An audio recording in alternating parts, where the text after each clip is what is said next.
Patrick Bruel est au centre d'une affaire préoccupante, révélée par Mediapart, impliquant des accusations de violences sexuelles portées par 8 femmes.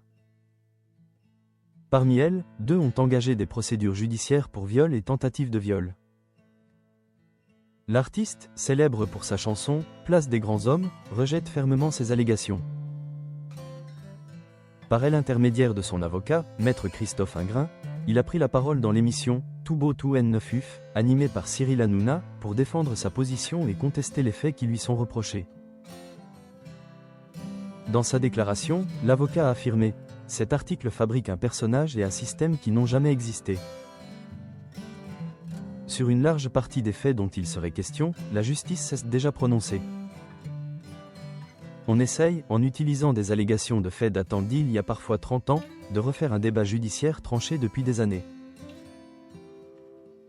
Il a également souligné que Patrick Bruel est profondément attristé par les souffrances exprimées dans les témoignages des femmes, tout en affirmant qu'il n'a jamais cherché à contraindre quiconque à un acte sexuel.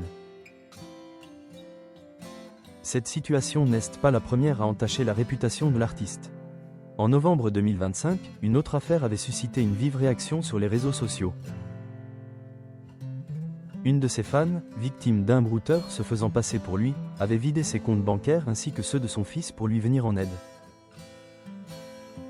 Cette femme, nommée Nathalie, a été invitée à partager son expérience sur le plateau de l'émission « Ça commence aujourd'hui », animée par Faustine Bollard sur France 2. Nathalie, fan inconditionnelle de Patrick Bruel depuis l'âge de 15 ans, a été contactée par une personne prétendant être l'assistante de l'artiste. Cette dernière lui a proposé d'adhérer à un fan club pour un montant de 150 € par mois. Séduite par cette offre, Nathalie a accepté, après quoi son « idole » a multiplié les attentions à son égard avant de lui demander de l'aide financière.